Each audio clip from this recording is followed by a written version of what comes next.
Olá, seja bem-vindo a mais um episódio do NKNcast. E hoje nós estamos com a psicóloga Cecília Carmona, especialista em psicologia clínica, está no ramo há 10 anos e hoje nós vamos conversar para a gente entender melhor e ficar consciente sobre o Setembro Amarelo, que é um mês de conscientização para a prevenção do suicídio. É isso, Cecília? Seja bem-vinda. Obrigada pelo convite, para a gente conversar um pouquinho sobre esse tema que é super importante, um tema que precisa ser discutido, Então, é exatamente isso, Bruna. O Setembro Amarelo é uma campanha brasileira feita para a gente conversar, discutir, conscientizar a população sobre o suicídio, Trazer isso um pouco mais à luz, um pouco mais para as discussões, para que assim a gente consiga também evitar aí conter o número de suicídios, Ainda é um tabu, A gente, quando conversa sobre isso, parece que é sempre um assunto obscuro, as pessoas têm medo de conversar. E eu vi que essa questão uma das perguntas que eu tenho para te falar hoje, essa questão do suicídio, para te fazer hoje, essa questão do suicídio, ela tá maior entre os nossos jovens hoje, De uns anos para cá, parece que isso aumentou de uma maneira assim tão grande que está quase saindo do controle. O que você acha que tem uma situação que agravou isso? Como que a gente pode conter essa situação? Exatamente. Primeiro que sim, esse tema ainda é muito tabu, Algumas pessoas alimentam aquela ideia de que falar sobre isso provoca, Então, se eu trouxer o tema do suicídio, eu vou incentivar, eu vou estar trazendo um pensamento à mente do jovem, tendo até um certo medo de falar sobre isso, Sim. Como se isso pudesse provocar o ato, e na verdade é o contrário, Na verdade, a conscientização, conversar sobre isso, quando a gente identifica que tem algo acontecendo, previne, ajuda a pessoa, o jovem, a lidar com aquilo. Ele consegue se enxergar, ele consegue entender o que está acontecendo com ele, porque muitas vezes ele percebe que ele está mudando, e ele também não sabe o que está acontecendo, Então, falar sobre isso é importantíssimo para que a gente consiga refletir, tratar, ajudar esse cenário. Mas não é só o suicídio que está aumentando nessa população, A gente tem percebido também um aumento importante em transtornos psicológicos no geral, Então, maior número de casos depressivos, maior número de ansiedade, transtornos de ansiedade. Tudo entre os jovens. É uma população que vem aparecendo muitas questões psicológicas aí nos últimos anos. Como fatores, como você perguntou, os fatores que a gente identifica que podem ajudar para esse número estar crescendo, tem algumas questões com relação às educações, Hoje em dia se discute muito qual é a educação mais saudável, aquela que talvez seja a melhor para a criança e para o adolescente. E com isso tudo, muita coisa melhorou, avançou muito, isso é muito bom. Mas alguns pais acabaram não praticando um comportamento que é importantíssimo, que é o limite. Às vezes uma educação permissiva demais, sem frustrar aquela criança, sem frustrar aquele adolescente, faz com que ele não aprenda a lidar com as dificuldades que mais pra frente ele vai encontrar na vida. Nossa, principalmente nessa fase do jovem, Sim. Aí isso aumentou os transtornos, que aumentou esse índice de suicídio, é isso?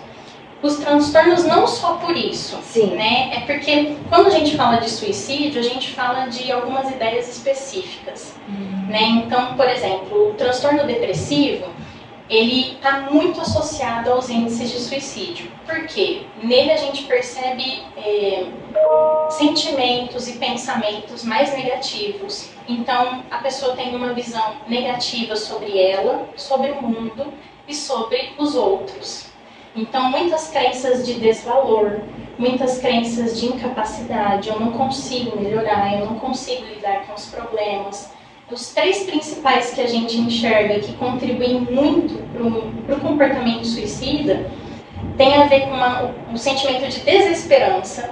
Então é aquela pessoa que não consegue mais acreditar que a vida dela vai melhorar. que ela vai sair daquele quadro. Então ela olha para o futuro e ela só encontra coisas ruins. Eu não vou conseguir sair disso, eu não consigo evoluir, eu não consigo melhorar, não vejo propósito em continuar vivendo, já que isso não vai acabar. O outro sentimento muito associado também é o sentimento de desespero. Então, diante de todas essas percepções de desesperança, a pessoa sente uma vontade de se livrar daquilo imediato. Então é o desespero em acabar com aquele sofrimento. Porque quando a gente fala de suicídio, a gente está falando de um sofrimento muito grande para o indivíduo. Então é uma necessidade de se livrar daquilo que ele está sentindo rápido. E aí que entra o Setembro Amarelo de pedir ajuda, é isso? Quando tiver nesse tipo de angústia, nesse buraco que parece que não tem saída. Exatamente. Então, o Setembro Amarelo, ele acontece para que a gente consiga conscientizar quem sofre e também quem está em volta dessa pessoa, né? Porque falar sobre isso também faz a família, os amigos, as pessoas que estão em torno perceberem, às vezes, sintomas ou falas, né? Essa ideia de que o suicida não fala que vai se matar não é real. O suicídio ele sempre tem um sinal, mesmo que muito sutil, mas a pessoa de vez em quando pode verbalizar: nossa, eu não queria mais estar aqui, eu acho que se eu morresse ninguém sentiria a minha falta, né? Eu só enxergo a morte como uma solução. Então são verbalizações importantes que quem está em torno pode prestar atenção. Né? E às vezes não só verbalizações, como você perguntou dos jovens, né? Os adolescentes, quando estão em depressão ou têm esse transtornos psicológicos associados, às vezes ele não verbaliza, ele não vai falar sobre a ideia do suicídio, mas ele vai começar a ter mudanças de comportamentos expressivos. Então, de repente, era um adolescente que gostava muito de sair, de conviver com os amigos, ele para. Ele começa a ficar em casa, ele começa a não querer sair mais. Outros comportamentos que a gente também identifica no adolescente é raiva. Ele começa, às vezes, a ficar, que os pais falam rebelde, né? Ele não aceita mais, ele começa a ficar agressivo, com raiva. E a gente tem uma ideia de que a depressão é aquele modelo clássico que a pessoa se isola, se fecha, e é isso a depressão. E para o adolescente, não, nem sempre. Né? Ele pode ter comportamentos de agressividade, de raiva, de rebeldia e comportamentos de mudança de um padrão comportamental. Então ele fazia determinada coisa e ele parou de fazer. São sinais de alerta, né, para que as pessoas em volta possam prestar atenção e aí ligar para o CVV, né, se a pessoa souber. Porque o que é bacana? Identificar isso, o principal, identificar e buscar ajuda. E o CVV é um número de telefone? Exato.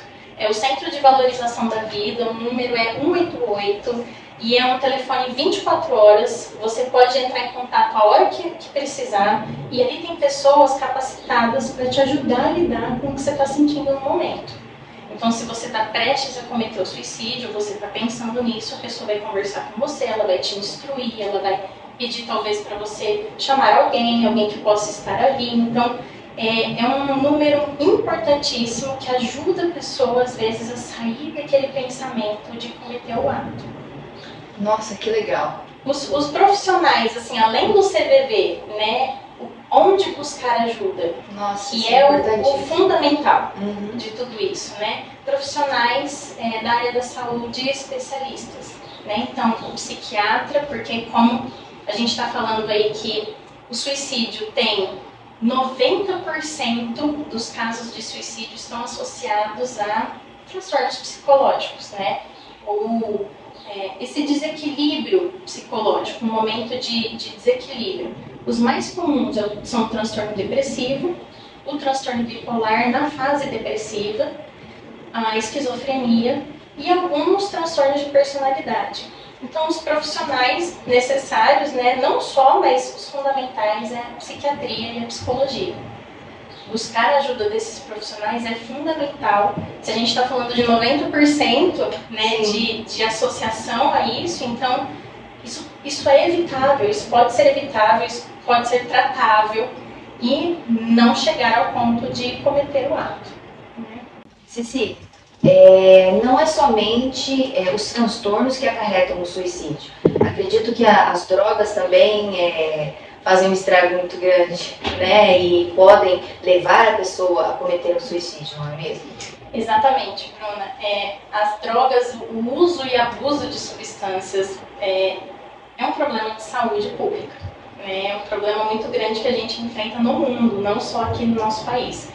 E quando a gente fala de transtornos associados, o índice é muito alto, 90%, e as drogas estão dentro desse cenário. Por quê? Hoje a gente vem percebendo também um abuso maior dessas substâncias.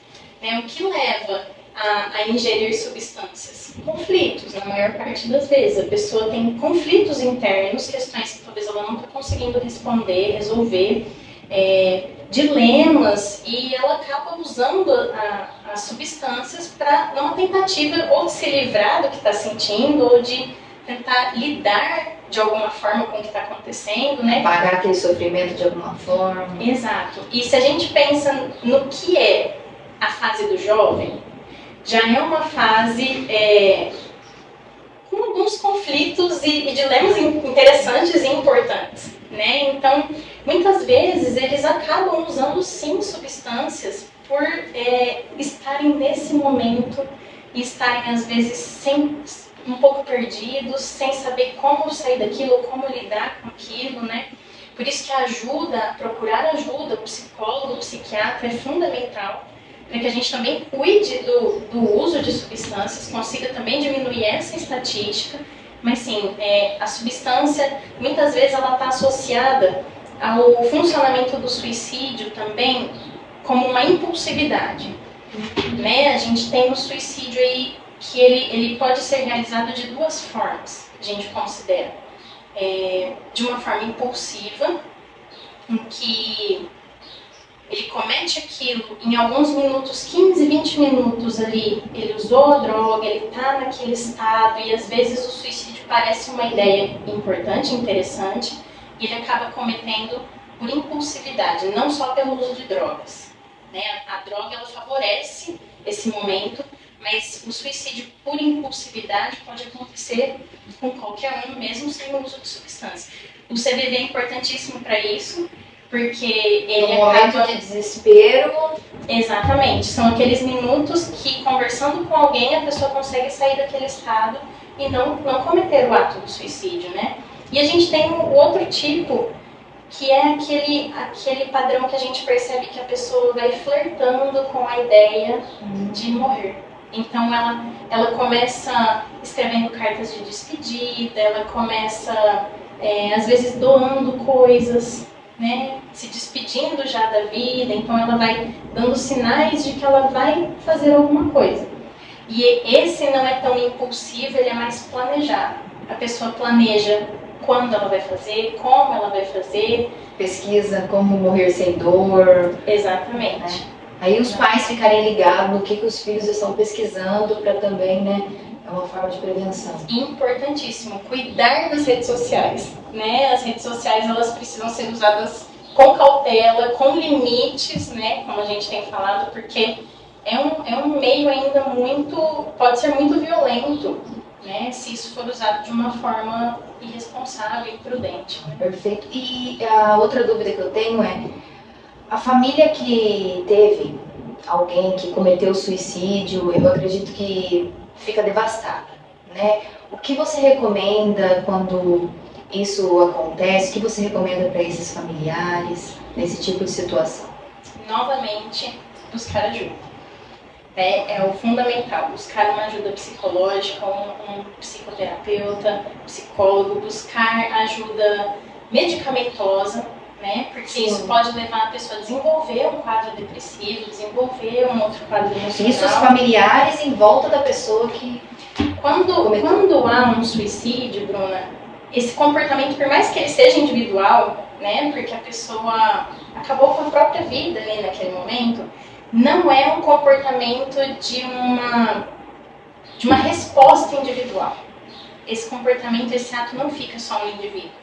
Né? A família toda acaba sendo de certa forma, engolida por todo esse acontecimento. A gente tem inclusive dados aí que dizem que de 6 a 8 pessoas em torno dessa pessoa vão precisar de ajuda. Nossa. Porque a gente está falando de lidar com sentimentos também muito difíceis. Às vezes sentimentos de culpa, sentimentos de incapacidade, eu não consegui, como que eu não vi o que estava acontecendo, né? A pessoa se responsabiliza de certa forma pelo que aconteceu, de tristeza, de dor, mas às vezes de vergonha, né? De não ter conseguido fazer alguma coisa. Então são sentimentos difíceis que vão precisar ser trabalhados. Escutados e trabalhados. E tem faculdades que disponibilizam esse serviço, né, de acompanhamento psicológico a preço simbólico. Tem o CVV, que é só você puxar ali o telefone e ligar. Então eu acredito que tem essas outras maneiras também gratuitas de pedir ajuda, né, não só o particular. Exatamente, Bruna. A gente tem o atendimento particular, né, mas a gente tem hoje, inclusive, algumas redes de atendimento que cobram valores baixos, né, às vezes a sessão ou o atendimento, que são possíveis para a população. Então, não é uma ideia de que que é outra coisa que a gente tem que desmistificar, né, que o tratamento saúde mental é caro. Que psicólogo é só para rico, é só para quem tem dinheiro, né, psicólogo, psiquiatra, não é verdade. A gente tem muitas instituições que oferecem um serviço gratuito, a gente tem centros que oferecem também o atendimento gratuito ou um valor simbólico para a população. Então tem o CVV, tem meios da gente buscar ajuda. Olha, foi muito enriquecedor todo esse nosso papo. Eu acredito que você trouxe para nós, tá desmistificando esse assunto sobre o suicídio, essa questão que eu não conhecia, que todo mundo é cheio de dedos para falar do suicídio, mas a gente deve falar, deve tirar esse tabu. Como última recomendação, o que você poderia falar pra gente? Olha, acho que o mais importante disso tudo é sempre buscar ajuda, né? Sempre buscar ajuda, não passar por essa fase sozinho. A ajuda, inclusive, não só para quem está passando pelo momento difícil que é enfrentar isso, né? Porque, como a gente falou, o que leva muitas vezes a esse comportamento é o desespero, é a dor que a pessoa está sentindo, ela não sabe como lidar, ela está desesperada para resolver uma situação que está acontecendo com ela. Então, ela buscar ajuda, mas muitas vezes também quem está em volta, percebendo algo, não espere que essa pessoa deixe claro o que está acontecendo, porque isso já pode ser tarde, né? A gente estar atento e não como uma forma de responsabilizar, mas como uma forma de apoio, de estar ali, estar presente. Então, enxergar o que está acontecendo, né, com meu filho ou com meu marido, meu amigo, o que está acontecendo, estar presente. E percebendo qualquer mudança de comportamento ou qualquer fala, né, verbalização de que aquilo não esteja bem, orientar a pessoa a buscar ajuda, ajudar ela a buscar apoio, ajuda, tratamento, né, psicológico, psiquiátrico, para que a gente consiga aí diminuir um pouco essas estatísticas que são alarmantes. Muito obrigada, Cecília. Não tem nem como te agradecer o suficiente. Eu que agradeço pelo convite, porque é um tema muito importante. A gente precisa sim discutir, a gente precisa trazer isso à luz, porque quanto menos a gente fala, mais coisas acontecem embaixo dos panos e a gente não tem como agir dessa forma. A gente só tem como agir quando isso vem até nós, né? Então, sempre buscar ajuda, estar atento, orientar é o mais importante. Gostou desse vídeo? Então curta, compartilhe e também deixe comentários e fique ligado para os próximos episódios do NKNcast.